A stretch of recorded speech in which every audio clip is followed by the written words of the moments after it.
Vamos lá, pessoal. Gilmar, tá por aí? Aqui, Fábio. Como vai, meu cara? Tudo bem? Tudo bem. E você, como está? Bom, tudo bem. Bom, primeiro te agradecer imensamente Obrigado. o teu tempo, a tua agenda aí nesse feriado. A gente já não sabe, mas quando eu falei com você, eu nem lembrava que era feriado, para ser bem Nem eu. sincero. É, Então, para mim é uma honra te receber. O Gilmar, pessoal, boa tarde para quem está aqui no nosso Zoom também, os nossos clientes e parceiros. Gilmar é como eu, associado da Fundação, no Nordeste, então ele está há mais tempo do que eu, então ele tem esse papel, tem o duplo chapéu, né, como professor da Fundação e como associado. E Alagoas do Sergipe tem a felicidade de ter o Gilmar lá como associado, então o Gilmar vem para falar de cenários, vem para falar um pouco do V aí que ele vai defender, segundo os estudos do Gilmar, mas também eu vou aproveitar e sabatinar o Gilmar um pouco para falar um pouco da realidade da média empresa, da lição de casa da média empresa, um pouco do to-do list em cima do que ele enxerga aí. Então eu vou te pedir, Gilmar, para você fazer aí primeiro um overview do como que você está enxergando o que está acontecendo. Você reformulou, né, depois de 30 dias, o que você entende de 2020. Então, normalmente a gente vai, eu vou fazendo mais intervenções, mas acho que no teu caso eu vou te deixar mais livre para você construir tua linha de raciocínio, para o pessoal entender a tua linha de raciocínio, e aí mais para o final, os últimos 20 minutos, a gente pode começar a bater um papo com os convidados, eu tenho algumas perguntas aqui, a gente vai esquentando o que você apresentar aí. O espaço é teu, fica muito à vontade, seja muito bem-vindo.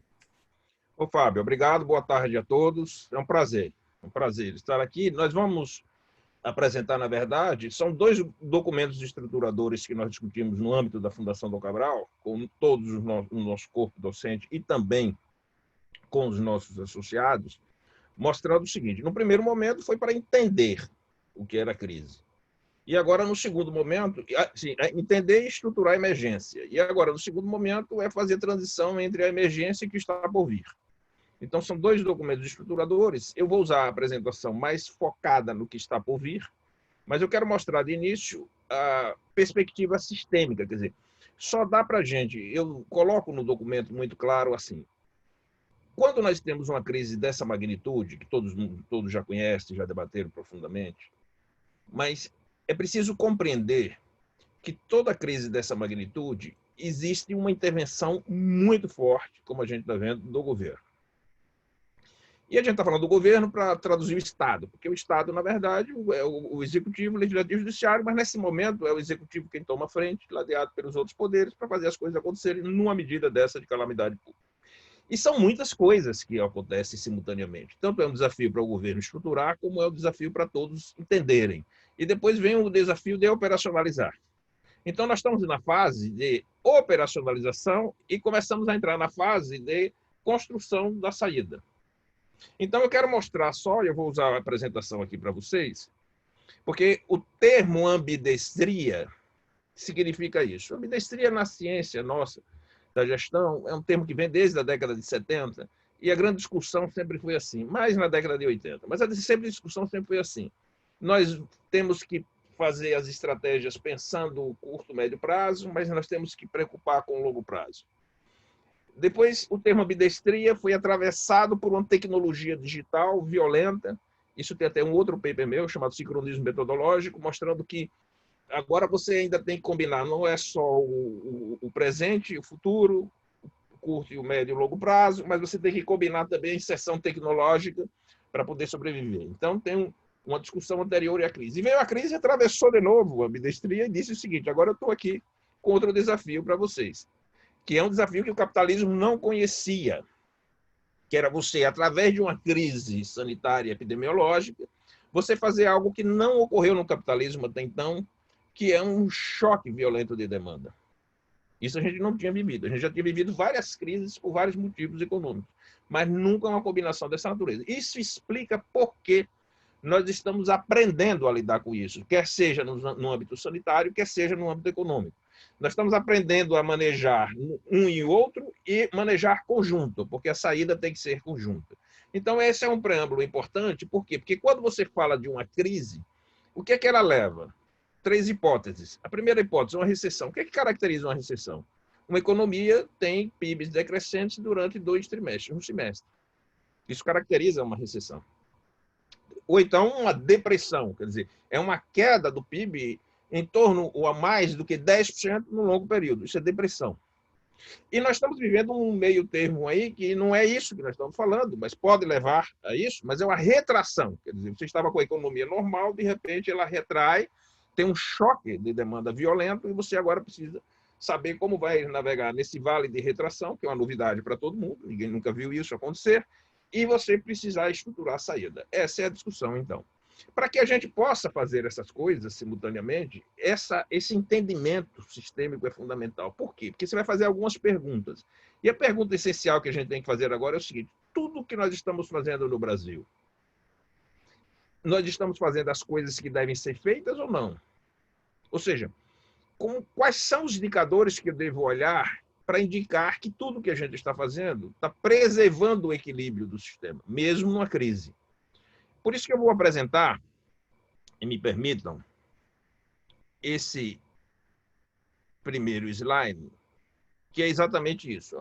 O termo ambidestria é a capacidade que nós temos de manejar o lado da gestão da emergência, mas já pensar como é que nós vamos sair dela do crescimento. Você está vendo aqui o âmbito do governo.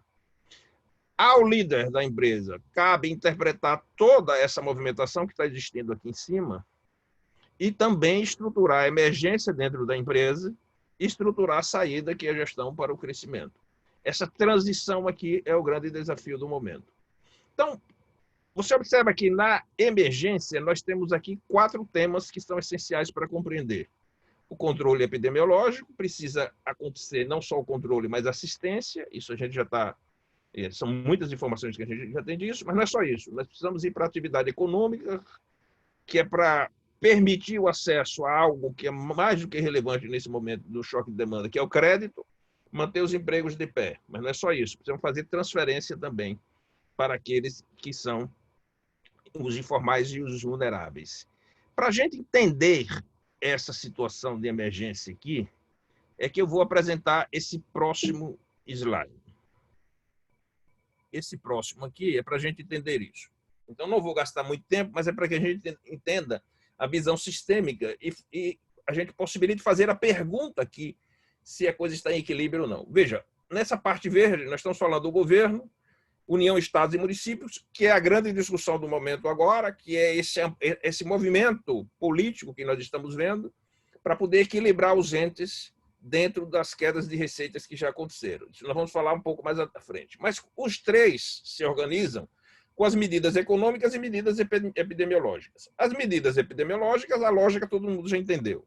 Quebrar a curva de transmissão exponencial, ampliar assistências, sem dúvida nenhuma, isso já está sendo feito, e garantir fluxo de abastecimento. Isso é vital. Isso tudo teve ruído um pouco para lá, um pouco para cá, isso aqui está em curso.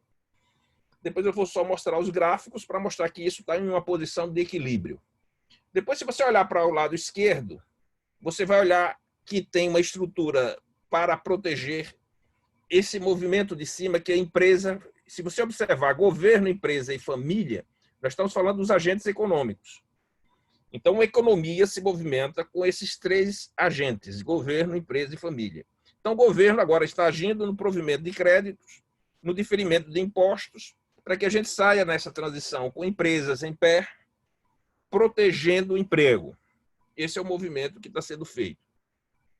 Mas nós não podemos esquecer da camada de baixo, que é o quê? Os informais cadastrados, e veja que esse frame que eu fiz foi bem no começo da crise, foi para explicar o que ele estava por vir. Agora as medidas todas já seguiram exatamente essa ordem.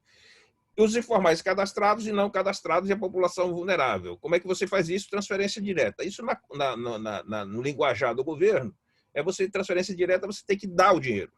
Dar o dinheiro. Em cima você está provendo crédito para a empresa. Embaixo você está dando o dinheiro, que são R$600. Então, a pergunta que se faz é o seguinte, lá atrás, as medidas estão seguindo essa lógica? Estão. A outra pergunta que a gente faz, as medidas, elas estão em operacionalização? Foram bem estruturadas ou não? Na nossa concepção, foram muito bem estruturadas. E depois, está em operação? Está. Alguns gargalos já existem, mas ainda existem, persistem, mas a situação em equilíbrio. Como é que você sabe que a situação está em equilíbrio?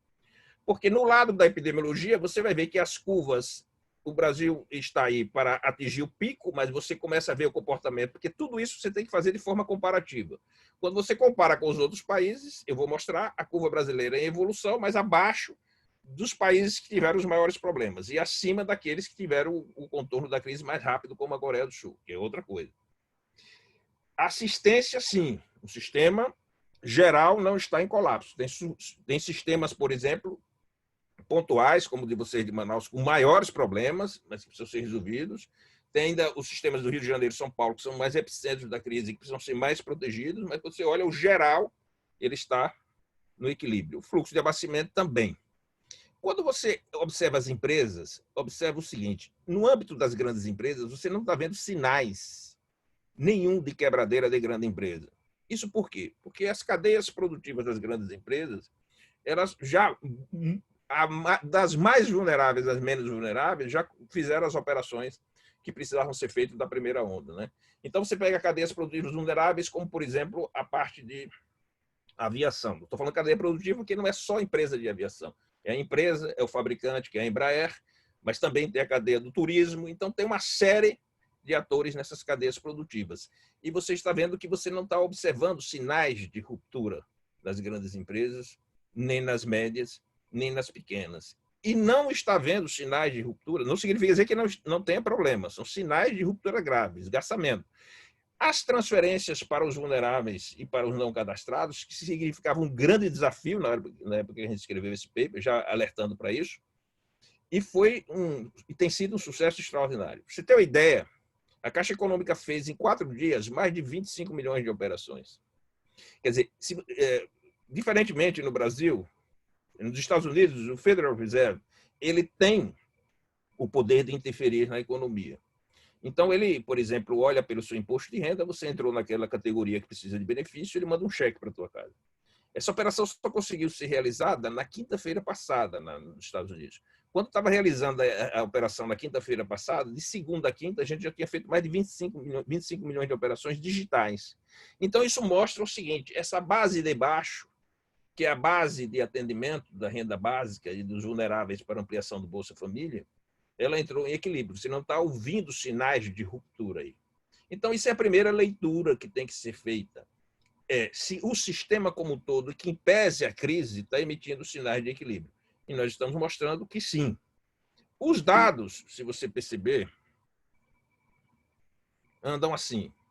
Essas curvas vêm sendo atualizadas, mas os comportamentos não vêm mudando significativamente. Você vê que o Brasil fica abaixo dos países que são países com maior incidência, embora sejam países desenvolvidos, e fica acima de países como Coreia do Sul, Japão e etc. Mas no patamar que, quando você faz a comparação relativa, você vê que as coisas estão sim, em equilíbrio. Agora, observe, quando você vai para a comparação entre a evolução e a mortalidade, você vê que também está entre padrões que são os padrões relativos. Quer dizer, você está falando 0,3, 0,4. Tem até estudos, depois, se você quiser, Fábio, eu mando o link para você, estudos muito bem feitos sobre a mortalidade e a ocupação da rede hospitalar. Manda para a gente que depois eu compartilho com... Manda 3 estudos para vocês. Esse, o da abertura vertical, que a Fiesp já publicou, e o do Ministério da Economia. Aí você vai agora olhar internamente, né, as nossas situações. Então, você vê, por exemplo, Manaus, a gente já sabe que está numa situação mais difícil. São Paulo, quer dizer, aqui vai obedecendo também uma regra de demografia, né? Fortaleza, Rio de Janeiro, e as outras cidades com padrões mais abaixo. O que é que está dizendo isso? Isso está dizendo o seguinte: olha, primeiro, a grande discussão que nós estamos vivendo no momento, que é a discussão do desbloqueio vertical. Quer dizer, no primeiro momento, eu falei naquele paper, nas minhas lives, dizendo o seguinte: a questão só é que precisa do bloqueio horizontal, todo mundo já estava consciente, porque havia uma discussão no começo, vários países adotaram soluções distintas, como foi o caso do Reino Unido, da Holanda e tal, mas todos chegaram ao consenso que precisava, e todos chegaram ao consenso que precisa começar a fazer esse desbloqueio vertical. os vários países, ninguém tem uma solução definitiva para isso. Cada país está procurando fazer os seus ajustes de adaptação. Mas tem três coisas que balizam isso. Quais são as três coisas, os três indicadores que balizam isso? O comportamento da curva, a capacidade que você tem de testar e a capacidade que você tem de atender.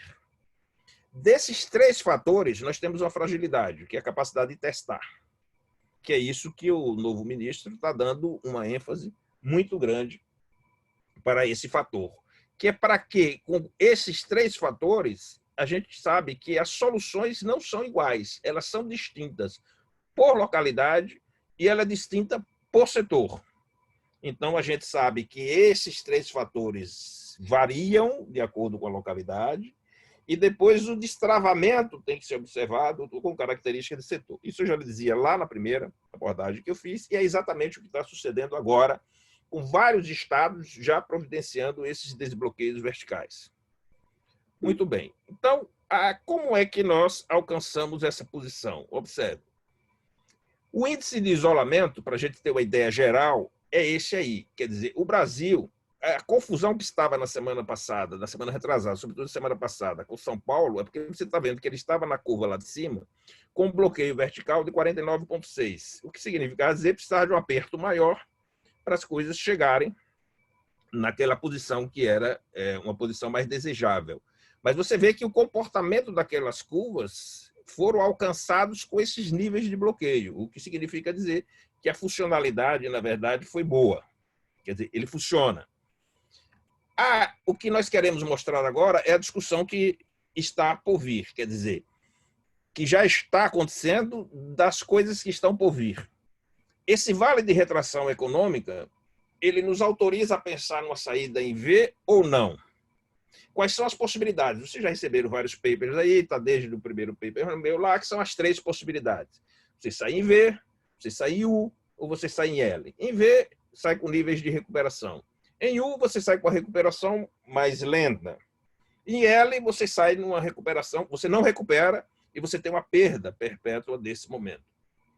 A hipótese que a gente sempre adotou, e que isso a gente adotou desde o começo da crise, portanto, o meu primeiro paper, que foi Visão Sistêmica da Crise, foi na primeira semana, é exatamente a hipótese que o Ministério da Economia está usando. Mas por que essa hipótese da saída em V é razoável? É isso que eu quero mostrar basicamente aqui. Eu peguei um dado, que é uma visão histórica da formação da curva em V, por um índice que a gente não usa muito. Esse índice a gente não vê muito publicado, que é esse BCBR.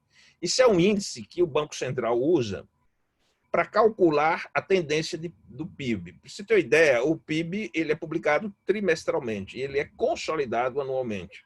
Mas ele não, para fazer as políticas monetárias, ele não pode esperar que o PIB seja consolidado trimestralmente. Ele acompanha isso numa frequência muito menor. E aí, o que é que nós estamos mostrando aqui? Nós estamos mostrando que, se você observar, aqui está o comportamento V registrado em determinados momentos críticos que nós passamos, desde a crise de 2008, ao impeachment presidencial, à greve dos caminhoneiros, ou seja, todas as perturbações que nós tivemos na economia.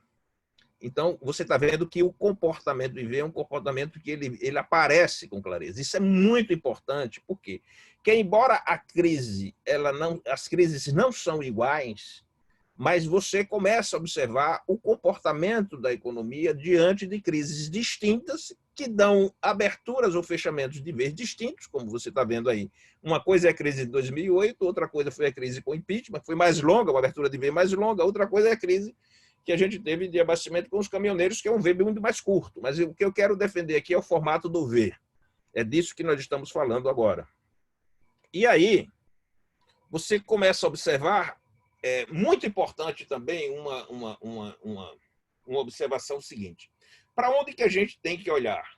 Nós temos que olhar para fontes seguras de dados, porque nesse momento são muitas informações. E essas informações vêm de todos os lados. Então, a gente tem que ter uma capacidade de abstrair.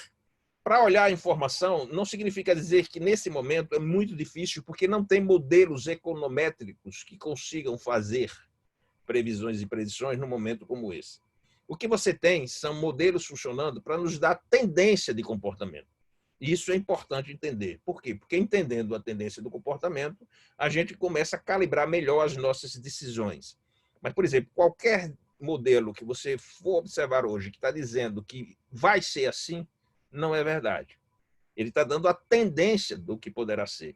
Então, como é que a gente consegue observar isso? Quando você olha para alguns componentes fundamentais da economia. Primeiro, você vai ver que tem muita gente preocupada com isso, principalmente quem está usando os recursos do outro, aplicando o recurso dos outros. Onde é que você vê isso? Nos assets.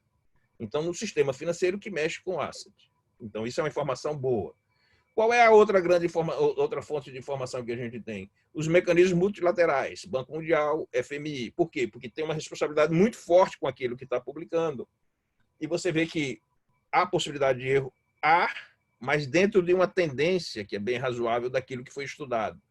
Depois a gente precisa olhar para onde? A gente precisa olhar para as projeções do próprio mercado financeiro. Depois a gente precisa olhar para as projeções das várias instituições que trabalham com empresas. Então, isso tem uma sequência que você começa a observar o que é que elas estão falando e qual é a tendência disso ocorrer. Que é isso que eu quero mostrar aqui.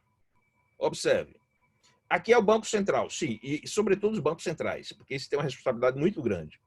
O Banco Central já mostrou aqui, olha, o Brasil, aquela discussão, o FMI confirma o número, mas essa é uma hipótese bastante razoável. Nós vínhamos crescendo a 2,4, nós temos uma queda de 5,5. Portanto, nós temos 7,9 aí de pontos percentuais de decréscimo nesse vale aí, mas é o 5,5 de retração. Isso você observa que é mais intenso pelo padrão que a gente vinha, que era um padrão de crescimento de 2,4. Significa dizer o seguinte, o Brasil vinha com um crescimento de 1 ponto alguma coisa no final de 2019, e uma proxy que o Banco Central faz, que a equipe econômica faz antes de publicar o PIB, é com a receita. A receita dá uma tendência do PIB. E isso o ministro Paulo Guedes já falou e está lá registrado. Quando você faz uma proxy disso, você observa que o crescimento do Brasil nesse primeiro trimestre já estava acima de 3%. Então, isso é um fator importante para a gente prestar atenção, porque é o argumento que virá depois. Portanto, quando você olha para o FMI, olha o FMI fazendo a projeção para a economia mundial. Por que eu estou dizendo isso? Porque o Brasil vinha numa rota antes da crise, o Brasil, diferentemente do mundo, porque o mundo não estava em crise econômica. Por isso que é muito importante. Nós não estávamos numa crise. O mundo estava em desaceleração, mas estava previsto crescer 3% ao ano. É como vocês estão vendo aí, mais ou menos 3,3%. Ora, e o Brasil estava em crescimento. Quer dizer, nós estávamos no inverso da posição do mundo. O mundo já estava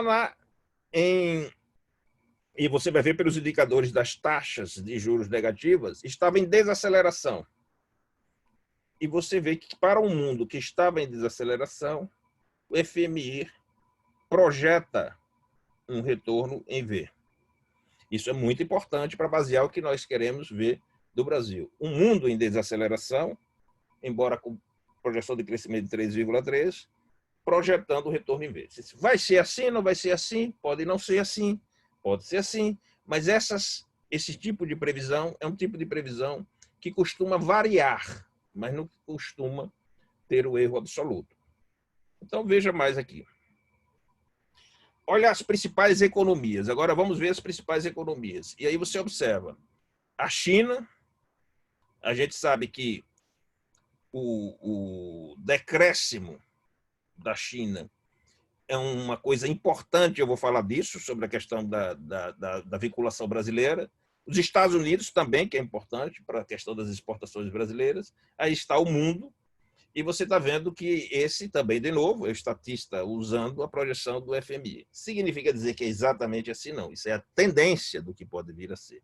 O que significa dizer que quando você vai olhar agora os assets, e essa é uma projeção que todos os dias vão sendo atualizadas, mas, de novo, não quero mostrar o número absoluto, mas a tendência. Observe que era uma queda lá atrás, porque isso foi de 2 de abril, de menos 3,3, a gente já tem projeções maiores do que 3,3, e ele disse, olha, a tendência é crescer 4,6 e 21. Mas isso é o asset do Itaú. Muito importante a gente ver o que fala também o asset do Bradesco. Olha, veja que o crescimento já é menor, 3,6. A queda também é menor. Mas, de novo, é a tendência. E outra coisa que é muito importante a gente olhar para cá, que é também o que nós vamos falar um pouco mais à frente, a inflação, que você vê que é uma inflação que corre sob controle, inclusive com impacto menor em 21, e observe também a taxa de juros, que embora tenha uma variação um pouco maior na projeção do Bradesco, quando você vai ver do Itaú, você vai ver que as taxas de juros elas já são bem mais conservadoras, quer dizer, são taxas bem mais baixas. Mesmo que seja a variação prevista do Itaú, você está vendo que as projeções de taxas de juros são taxas de juros ainda permanecem baixas. Outra importante consideração que você tem que levar aqui é esse resultado primário, que nós vamos falar já dele, que é uma das condicionantes para a gente crescer. Você vê que dá um resultado primário de menos 5,8, quer dizer, resultado primário é exatamente tudo que o país arrecada, com tudo que ele gasta, sempre antes de pagar juros e dívida. Principalmente o gasto com pessoal, previdência e custeio. Você veja que a crise dá um impacto aqui, ó, menos 5,8. Mas o mais importante, de novo, é você voltar ao equilíbrio fiscal. Então, você sai de menos 5,8 para 1,5. Coisa similar você vê na projeção seguinte, olha aqui, ó. Resultado primário, olha, menos 4,4 e menos 1,3. O que está dizendo com isso? Que tem um impacto da crise, mas depois o equilíbrio fiscal volta, que é todo o argumento que a equipe econômica está usando isso. Observe de novo a variação da dívida, que é muito importante. A dívida cresce nesse primeiro momento, porque nós estamos gerando esse déficit fiscal, mas volta de novo a diminuir com a posição em 2021. Isso significa dizer o seguinte, ó, a nossa capacidade que nós vamos ter que manejar essas variáveis na crise e na saída da crise. Um fator importante para a nossa saída da crise é entender como era que estava o comportamento anterior, como eu já falei, o mundo e o Brasil. Mas um fator relevante são as taxas de juros internacionais. Quando nós entramos em crise, as taxas de juros internacionais eram na Ásia e na Europa negativas e muito baixas nos Estados Unidos. E a pergunta é, essas taxas de juros continuarão baixas? E vocês vão ver que pela informação elas continuam baixas e mais baixas do que entramos. O que isso significa dizer? Significa dizer que o sujeito, nesse quadro aqui, vocês percebem bem isso, olha. Isso foi do Economist que eu tirei lá, você vendo que em novembro de 2018, aqui esse vermelho aqui é o quanto é uma escala de quanto o país está aceitando papéis de 10 anos com taxas negativas. Quer dizer, o sujeito aceita colocar dinheiro agora para tirar com 10 anos menos do que ele colocou agora. Quer dizer, ele de fato, está esperando que ocorra muito problema de risco de investimento. Ele está protegendo o investimento dele. Olha a diferença que aconteceu de novembro de 2018 e já em 2019, o grau de aceitação, quer dizer, taxas muito negativas. O que é que isso implica para a gente? Implica dizer que se nós oferecermos oportunidade de investimento para esse capital vai investir aqui no Brasil. Então, se todo o nosso projeto de retomada, isso é muito importante, está dito lá pelo próprio, eu escrevi isso antes, e agora, essa semana está lá o ministro Paulo Guedes falando exatamente isso, todo o projeto nosso de retomada está muito condicionado à capacidade que a gente tem que ter de quê? De propiciar investimentos. Mas não é investimento do governo, tem que ter também. Mas se você investir 1,5%, 2% do PIB, não alavanca a nossa saída. Nossa alavancagem de saída é com investimento externo. O que nós estamos dizendo é o seguinte, nós temos condições para isso, sim, porque as taxas externas permanecerão negativas.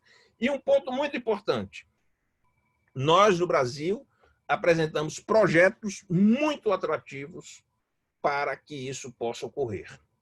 Atrasamos, isso nos ajudou agora. O que significa isso?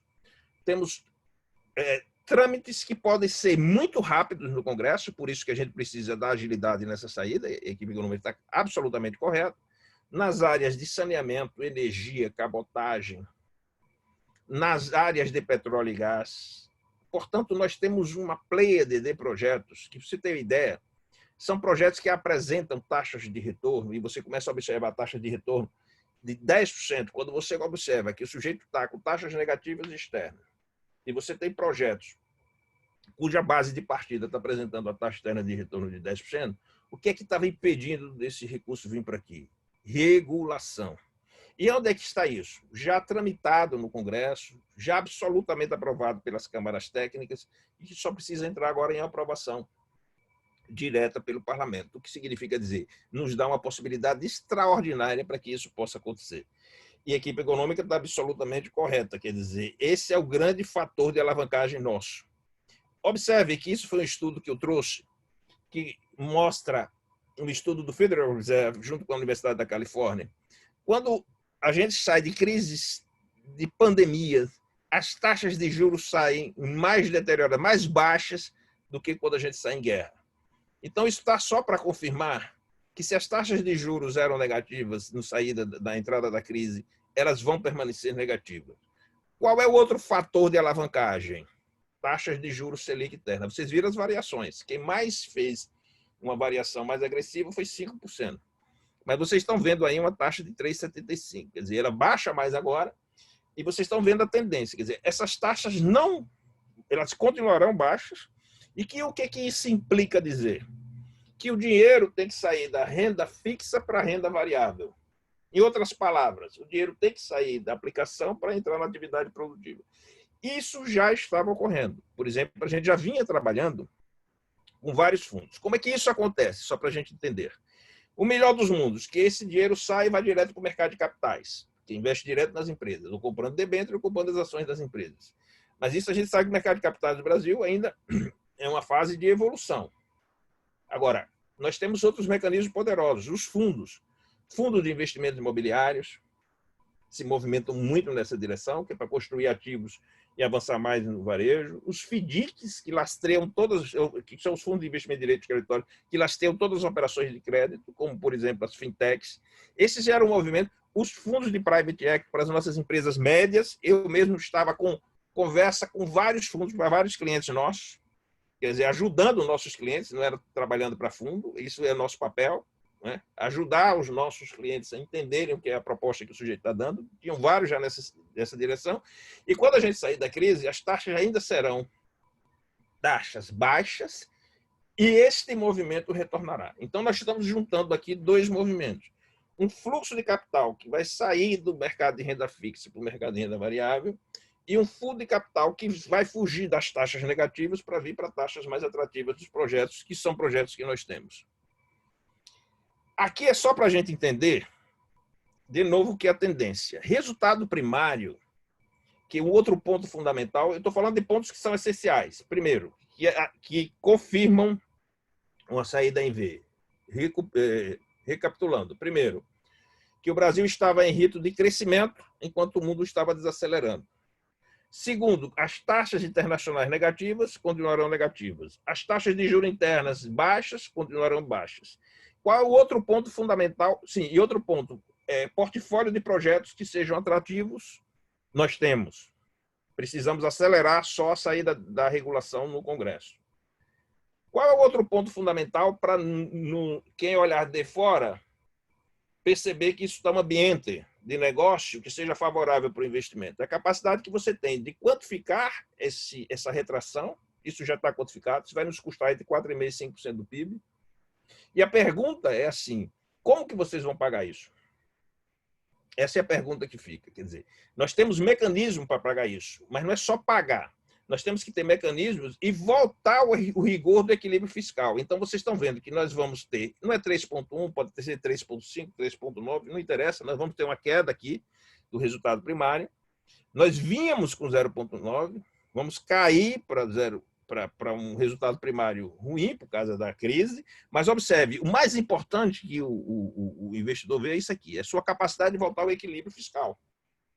Se a gente apresenta essa capacidade de voltar ao equilíbrio fiscal, de novo, isso está no cerne da discussão que ocorre agora no Congresso, que foi a discussão dessa semana. Essa semana, você sabe que houve, dentro daqueles pacotes de recursos que foram transferidos, 80 bilhões foi para Estado e município para atender a crise. Isso compõe transferências diretas para fundo, por exemplo, de saúde, mas também alongamento da dívida do Estado. Ora, o que significa dizer o seguinte: aí os estados saíram satisfeitos da reunião, depois voltaram com um pacote de 200 bilhões, que era para poder o governo federal garantir esse trânsito agora, garantindo arrecadações em patamares aí de X%, 80%, 80%, 90%. Evidentemente que isso não é assim. Isso está em negociação.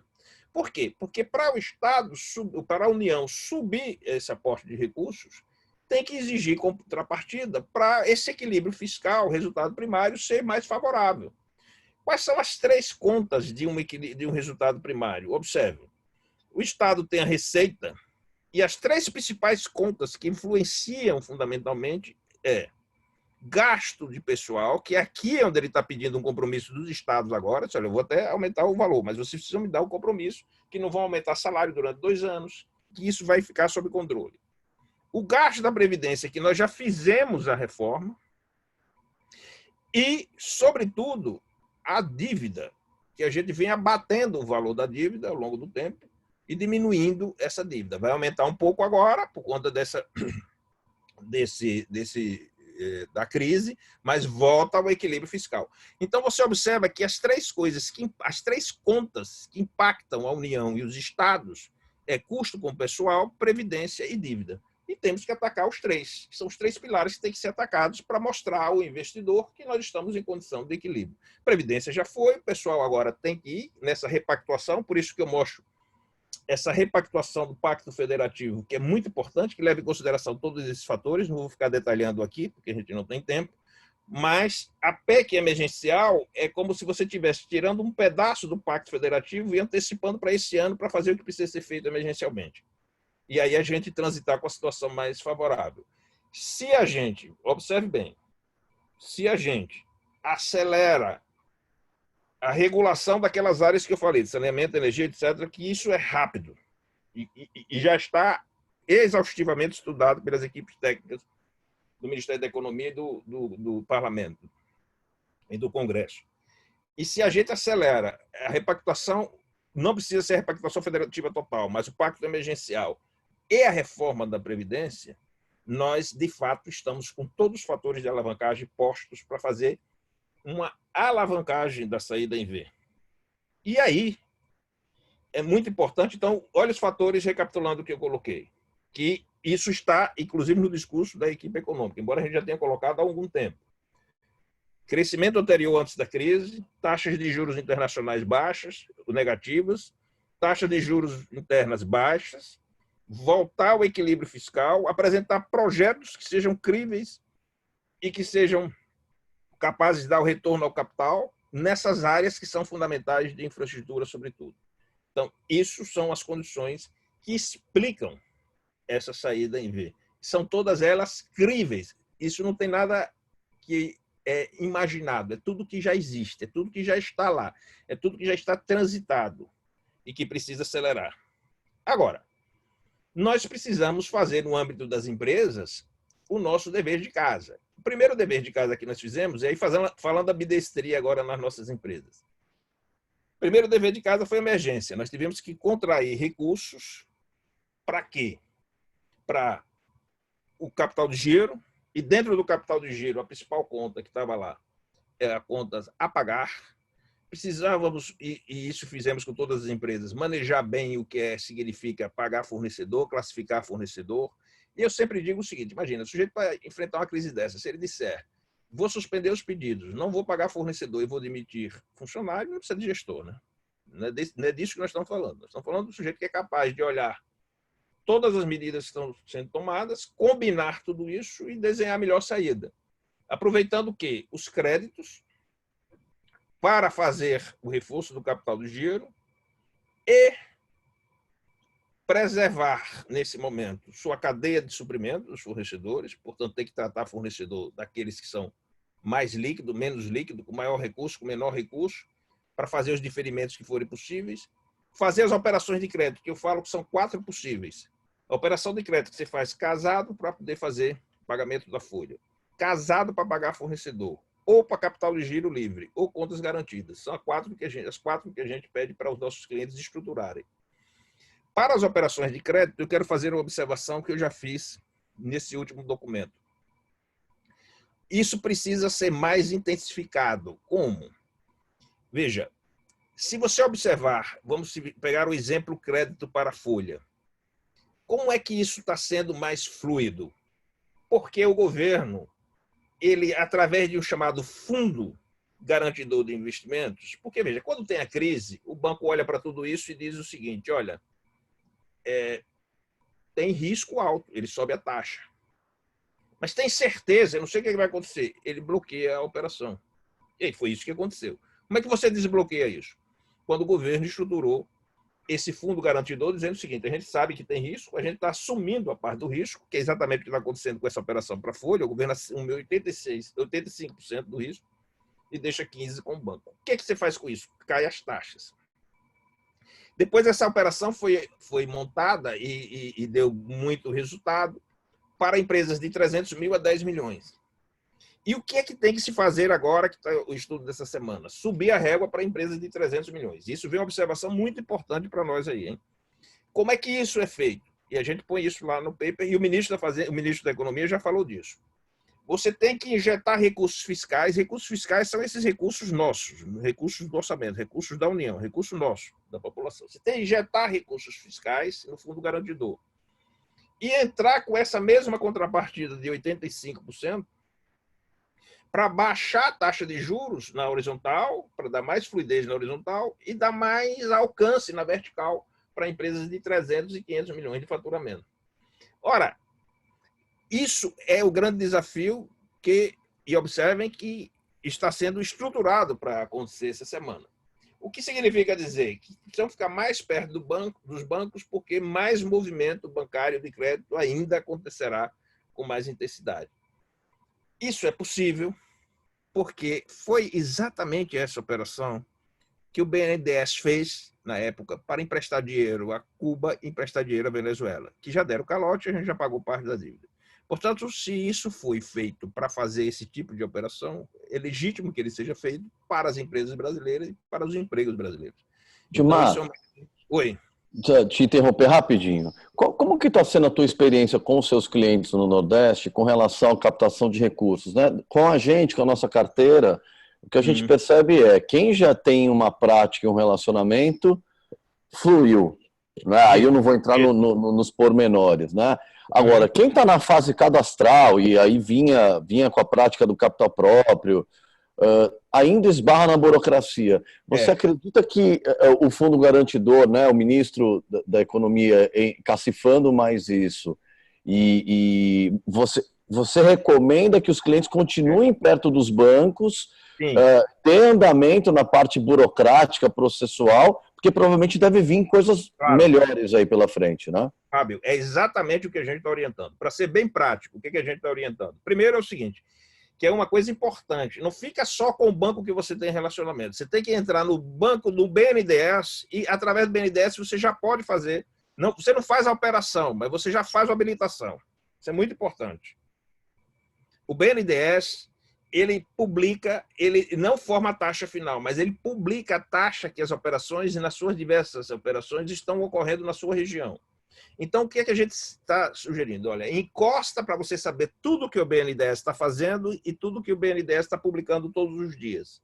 E encosta no seu banco de relacionamento, porque você sabe que o BNDES não tem agência, ele faz através dos bancos. A gente, inclusive, tem orientado que, se possível, você encostar mais nos bancos públicos. E quando eu estou falando banco público, os bancos que o governo federal tem domínio sobre eles, chama-se o BNDES e Caixa Econômica. O Banco do Brasil mas é um banco aberto, portanto tem suas restrições, onde essas coisas andam mais rápido. Então, o que é que a gente está dizendo? Mesmo que não sejam eles, sejam os outros bancos, montar a operação e deixar ela pronta para ser. Isso é o que a gente está fazendo, isso é na prática o que a gente está fazendo, que são aquelas 4 tipologias que eu lhe falei. E aí você vai usar de acordo com o momento, de acordo com as taxas que vão caindo à medida que essas medidas vão avançando. Então, isso é muito importante que se faça logo. Ok, Ainda Fábio? assim, Gilmarco, você enxergando o V, você acha que o que aparecer capta? Porque a gente tem alguns Não, não clientes é ainda. capta. Olha o cuidado. Você tem que fazer a projeção do fluxo de caixa, porque esse V, vamos pensar aqui, ó. É isso que eu quero explicar agora. Esse momento da retração econômica, a gente está captando para poder manter a empresa em pé e os empregos, ok? Isso aqui é a entrada direta no capital de giro. Mas com os desbloqueios das atividades, a gente começa a ter faturamento, essa linha vermelha aqui, ó. Observe que essa linha aqui, ó, é o custo fixo. Quer dizer, o custo fixo, a gente já tinha ele quando estava na retração econômica. A gente tá, imagina a situação, a hipótese pior. Faturamento zero. O que foi que a gente ficou lá? Com o custo fixo, praticamente o custo pessoal, vamos falar assim, que é o mais relevante. E ele continua, né? Observe que essa linha aqui continua. Quando a empresa começa a faturar, o faturamento está aqui, ó, receita total, tá vendo aqui? Mas os custos começam a incidir. Os custos variáveis já começam a incidir em cima dos custos fixos. Portanto, essa linha aqui já é o custo total, ó, é o variável mais o fixo somado. Quando você vê que a receita total cobriu os custos totais, fixos e variáveis, você está no ponto de equilíbrio. Isso é muito importante para o que a gente está dizendo agora. Porque quando você atinge esse ponto de equilíbrio econômico, você vai olhar agora seus prazos de recebimento e pagamento e vai começar a observar o ponto de equilíbrio financeiro, né? Porque o econômico é uma coisa, o que você faturou. E você começa a ver como é que esse comportamento está indo para o caixa. Por quê? Porque você sai do momento em que você para de captar. E aí você tem três tranches aqui. Um é o ponto de equilíbrio que a empresa para de captar. O segundo é o ponto de equilíbrio que ela vai ter que atingir para pagar o que captou, que é a dívida mais na frente, e ainda tem que ter capacidade de investimento. Olha uma observação que eu quero fazer aqui. O governo federal já sabe que, nesse momento, lembre-se que a lógica é a mesma. Quanto custou essa retração para o Banco Central? Perdão, para a economia brasileira? 4,5% a 5% do PIB. E a pergunta é, como é que isso vai ser pago lá na frente? Aqui é a mesma coisa. Quanto custou para a gente as captações na retração econômica? Um valor X. Então, nós vamos sair com estoque de dívida que tem que ser pago por essa geração de EBITDA. Então, o governo já sabe que para a empresa ter capacidade de investir lá na frente, esse valor desse estoque de dívida, ele tem que ser financiado com taxas baixas e, em muitos casos, vai precisar de refinanciamento no prazo, para você ficar com o PMT mais baixo e gerar capacidade de investimento. Que é essa figura aqui, ó. Essa figura aqui embaixo é uma DRE de uma empresa, né? Você fatura, tem a receita líquida, margem de contribuição, tem o EBIT, lucro. Veja aqui, o fluxo de caixa operacional e, fundamentalmente, você subiu a necessidade de capital de giro e você está tendo que pagar a dívida. Mas se essa dívida for um PMT muito alto, você não tem capacidade de investir nem o CAPEX. Então, isso aqui tem que ficar no padrão tal, um tamanho tal. Olha que a gente não está falando nem do caixa do acionista agora. Isso aqui tem que ficar num padrão tal que permita o nível de investimento acontecer. É para aqui que o governo já está começando a olhar. Por quê? Quem é que vai permitir isso aqui ser estendido? Taxas de juros mais baixas com prazos mais longos. Ora, aí você dá, sim, capacidade a esse EBITDA de levar faturamento e chegar a níveis de investimento. Por quê? Porque esse crescimento que a gente quer do país aqui, ó, esse crescimento aqui, ele tem a ver com a capacidade de nós termos nas nossas empresas um EBITDA que seja capaz de gerar capacidade de investimento também. Aqui, ó. Quer dizer, veja, de novo, olha a equação tem que ser fechada. O PIB cresce não é só porque vem recursos de fora, é porque vem recursos de fora, investimento. Lembre que a palavra-chave da equipe econômica é o PIB recupera em V nossa capacidade de fazer investimento. Esse investimento significa o quê? O investimento externo, que está submetido a uma taxa negativa, que tem a oportunidade de investir aqui, mas investimento das nossas empresas. E para que as nossas empresas possam investir, este estoque de dívida tem que ser financiado com um prazo maior. Aí a equação começa a fechar, que é exatamente o que está sendo estudado agora. Ok? Muito bem, Gilmar, muito bem. Sensacional.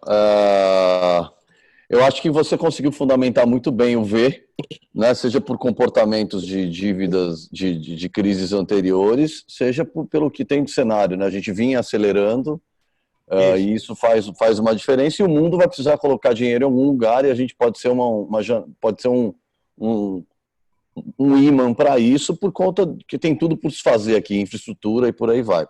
Agora, descendo desse helicóptero, a gente aterrissando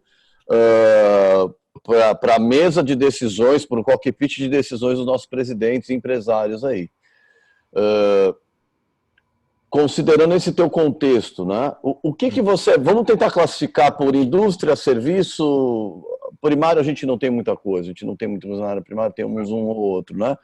Mas o que você acha agora, o que é importante dos comandos de controle, de tomada de decisão, nesse contexto da ambidestria da gestão, né? E falando da ambidestria estratégica, mas na ambidestria da gestão, né? Você mencionou, né? Você mencionou que no momento de crise eu não pago o fornecedor, eu demito todo mundo e me finge morto. Isso não é gestão e não é esse o nosso convite aqui, né? Nosso convite não é isso, mesmo porque a ideia é que a gente contribua com o legado e longevidade das organizações.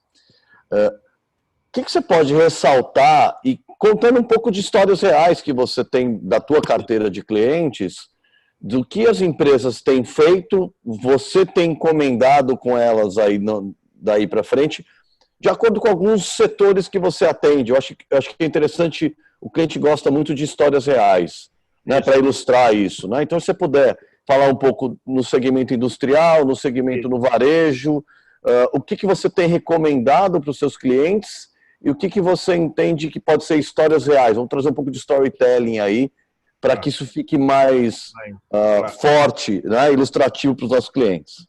Deixa eu só fazer uma observação que eu acabei passando sem relatar, mas é muito importante para a gente. Claro. Essa coisa é o seguinte: no mundo geral, o cálculo que se fez para o BAC nesse momento é 1/3 do BAC vem de fora, quer dizer, das exportações, e 2/3 vem de dentro. Outra notícia muito boa para o Brasil: as exportações brasileiras não abalaram. A gente perdeu 30% de exportação para os Estados Unidos, a gente perdeu 30% de exportação para a Argentina, mas a gente compensou com as exportações para a China. Significa dizer, isso ficou no padrão. Quer dizer, agora a gente está voltado para os 2/3 de dentro. Nesses 2/3 de dentro, a gente tem que observar os setores. Na prática, como é que a gente tem feito? Nosso plano de contingência.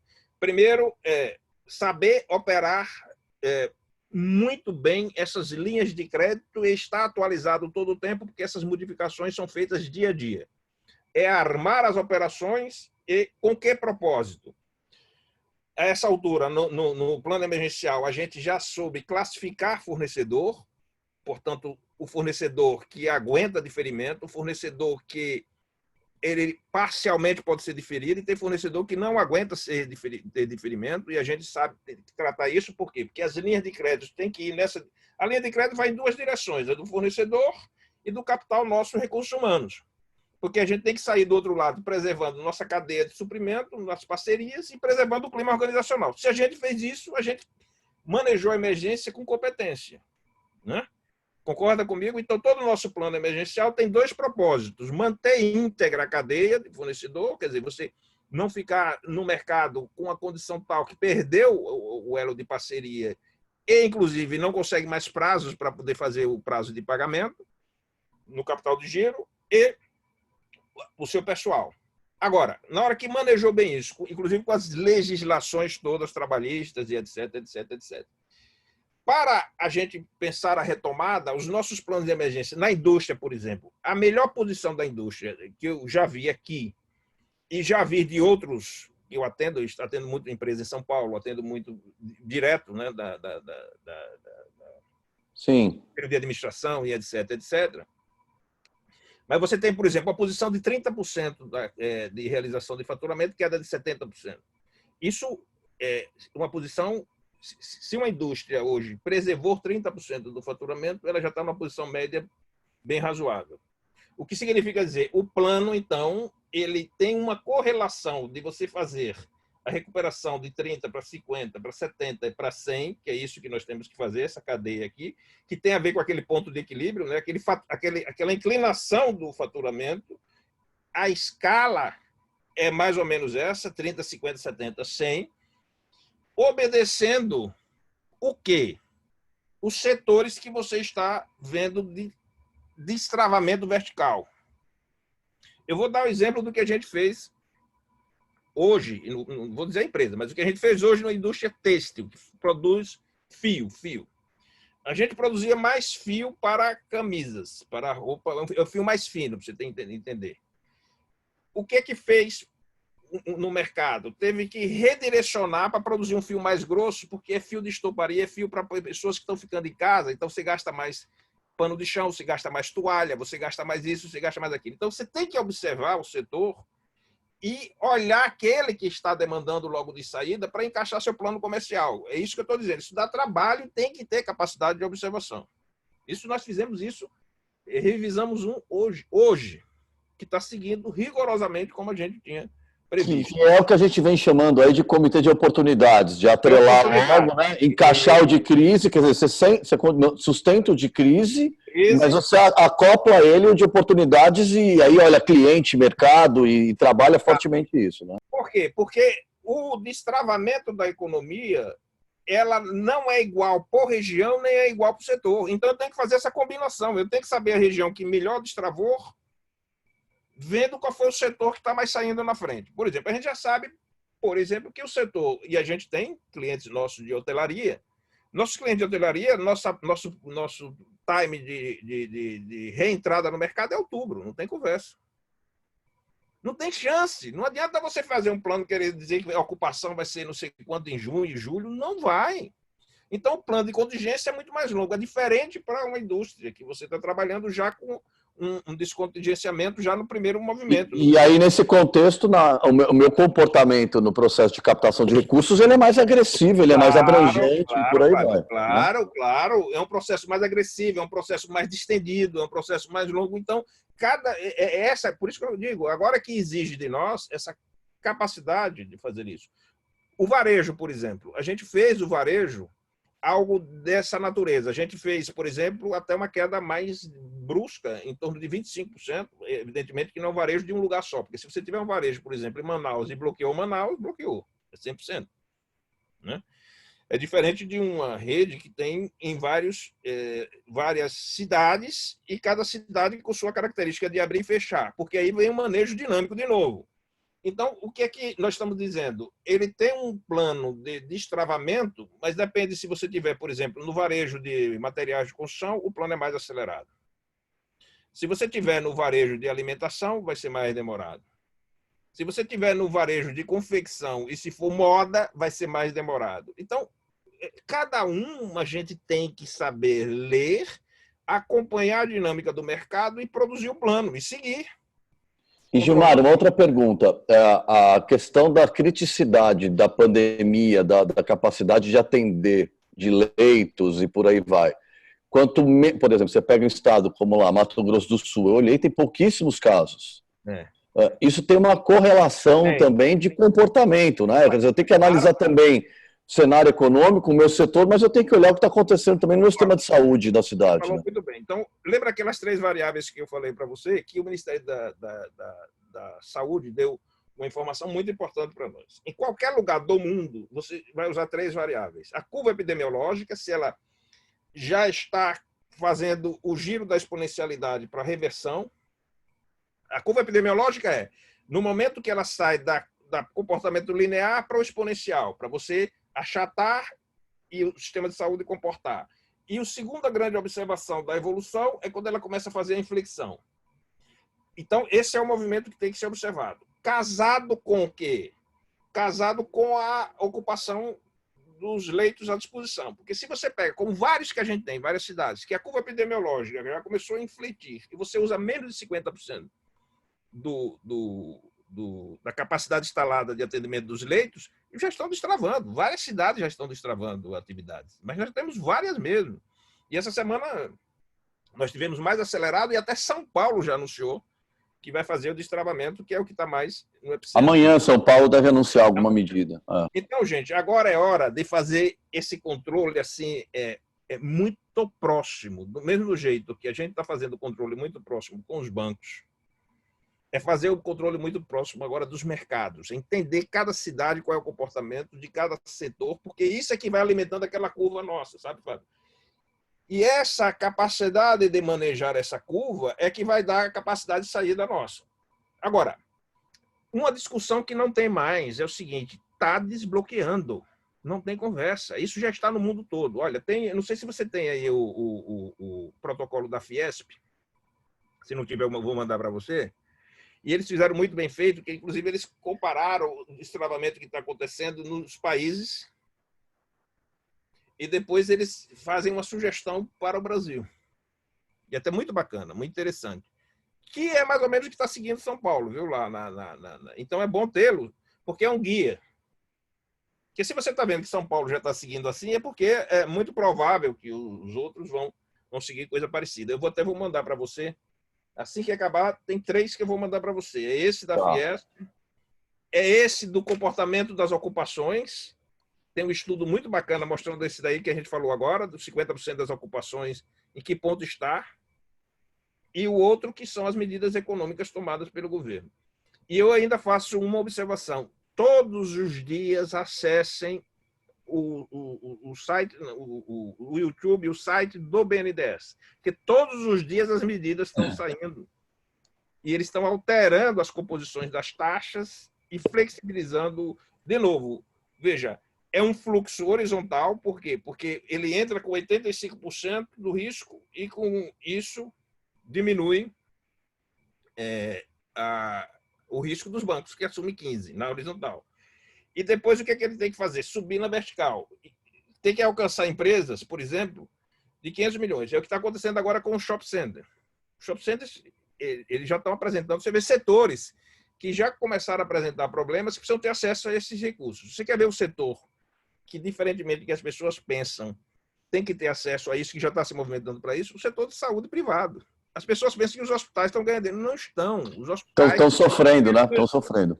Estão sofrendo demasiadamente. Por quê? Porque eles estão ocupando os leitos com a baixa complexidade e eles são formados para a alta complexidade. Isso dá um prejuízo monumental, que é o outro setor que já está sendo estudado essa semana. Então, de novo, gente, isso é uma dinâmica que a gente tem que acompanhar dia a dia, informação saudável, informação de fonte segura.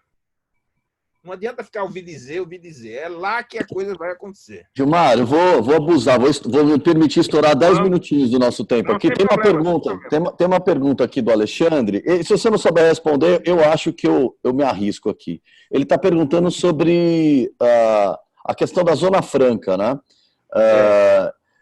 Se ele acha que a recuperação ela vem mais rápido ou menos rápido que na tua visão dos outros estados a hora que o V subir, né? Qual que é a tua visão? Você, evidentemente, tem mais informação. Eu confesso para você que eu tenho informação geral da economia como um todo. Eu não tenho até de alguns setores, mas não tenho específico da Zona Franca. O que eu vou fazer é uma correlação, né? O que nós estamos dizendo é o seguinte: se a recuperação aí vem e a Zona Franca ela está montada em cima de produção, que é a lógica nossa, né? A Zona Franca ela está montada em cima de produção, não é mais produção. Então, nós estamos falando a correlação de uma atividade. A primeira atividade, vamos falar em destravamento. A primeira atividade que destrava é a produção. A segunda que tem que seguir destravando na sequência é a logística, que foram as que foram preservadas no começo para bens de primeira necessidade e agora está sendo destravado para todas as outras atividades.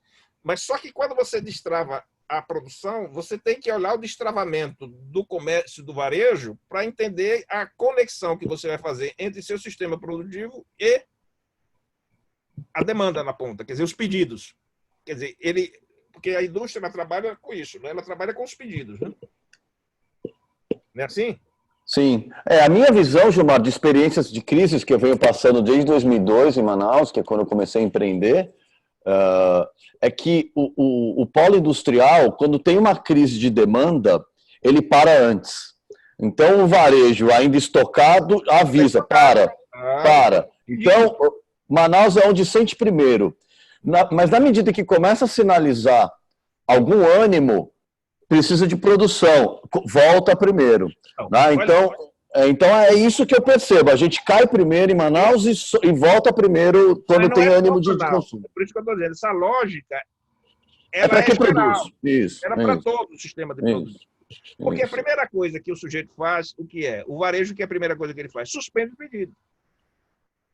E foi o que aconteceu. O que a gente orientou todos os nossos clientes de varejo? Suspende o pedido. Suspende o pedido e você, se não tem venda, você suspende o pedido. A relação com o fornecedor vai ser trabalhar um a um para ver aquela capacidade que você tem de absorver alguns tipos de pedido, manter o cara de pé durante esse período e depois retomar. Mas tudo está vinculado ao pedido. E o pedido está vinculado à dinâmica do varejo. E a dinâmica do varejo está vinculada à condição da cidade e do destravamento. Então, essa lógica a gente tem que acompanhar ponto a ponto. Como é que as indústrias estão fazendo isso, principalmente as que operam na escala nacional? Acompanhando o dia a dia abertura das lojas de varejo que estão ligadas a ela, sabe quais são os horários que ela está abrindo para ter mais ou menos a noção de volumetria de venda. Olha, para você ter ideia, tem varejo nosso de home center, cujo faturamento a essa altura, em determinadas cidades, está 80% do faturamento projetado. Evidentemente que é uma cidade, eu quero mostrar a diferença. Tem outra que está 2%. Por quê? Porque uma já abriu e a outra está dizendo, ainda mantém o bloqueio. Bom, mas aí por quê? Porque o governador resolveu manter o bloqueio. Agora, outra coisa importante que a gente precisa entender. Por que esse bloqueio vertical está sendo mais acelerado? Por um motivo muito simples, gente. Os estados, quando entraram na crise, já vinham quebrados. Quebrados. Todos os estados. Você vai tirar 3 ou 4, e assim, mesmo assim, não significa que estava em boa situação, não. Significa dizer que não estava quebrado. Todos já estavam assim. Quando pega um baque dessa natureza, os estados ainda ficam mais fragilizados ainda. E tem folha para pagar, tem custeio para pagar. Então, a atividade econômica tem que abrir, meu amigo. Não tem jeito. Então, tem uma pressão agora. O que é que está acontecendo com São Paulo? O que é que está acontecendo lá? Ah, não, vamos ficar fechados até o final de maio. A economia não aguenta isso. Então, você tem que usar dos outros meios para fazer isso. Então, nós estamos exatamente nesse momento. Então, o que é que eu estou dizendo? Seja lá qual for a indústria, em que momento ela esteja. Ela precisa olhar o local, sua rede de clientes, o local que ela está, os níveis de abertura que estão acontecendo e a negociação dos pedidos que já podem ser repostos. Isso é fundamental no dia a dia. Porque a cada dia muda essa posição. Gilmar, eu vou pedir desculpas às perguntas que não foram respondidas, depois eu dou um jeito de te encaminhar aqui. Mas quero te agradecer muito aí a generosidade, um prazer te receber. Finalmente eu te recebo aqui, mesmo que seja virtualmente. Isso nos permite possibilidades fantásticas. Eu estou me divertindo com essas possibilidades de a gente se encontrar virtualmente. Então, te agradeço muito. Informar o pessoal que a gente continua na nossa programação. Eu acho que essa daqui a gente já fez umas 13, 14 dessas. E o pessoal tem gostado muito. A gente tem conseguido apoiar o pessoal, né, nesse momento. Deixo em nome aqui da UBS, da Fundação e de todos os meus clientes, muito obrigado pela tua generosidade, parabéns pelo estudo, e a gente torce para que você esteja, não certo, que você comprovou para a gente que você está embasado para isso. O que eu sempre digo é o seguinte, sabe, Fábio, num momento como esse, a gente tem que separar o que é barulho de sinal, o que é ruído de sinal. Nós temos que trabalhar com sinais. Para você encontrar sinal bom, você tem que olhar para lugar bom. Não adianta ficar olhando para uma série de lugares que cada um faz o cenário que quer, mostrar o caos que quer mostrar, porque não tem responsabilidade nenhuma sobre o que virá. Se acontecer ou não acontecer, não. Nós temos que ter um rigor de buscar informação, porque nós estamos com responsabilidade nossa e dos nossos clientes para orientar a saída. Então, isso é que tem a diferença. E outra coisa, além de fazer isso, eu escrevo e mostro o dado lá e mostro de onde veio a fonte. Então, só ir lá e... Mata a cobra. Tá bom, Gilmar. Obrigado. Bom resto de feriado para você. Obrigado, pessoal. Obrigado aí pela audiência. Um abração. Tchau, tchau. Obrigado.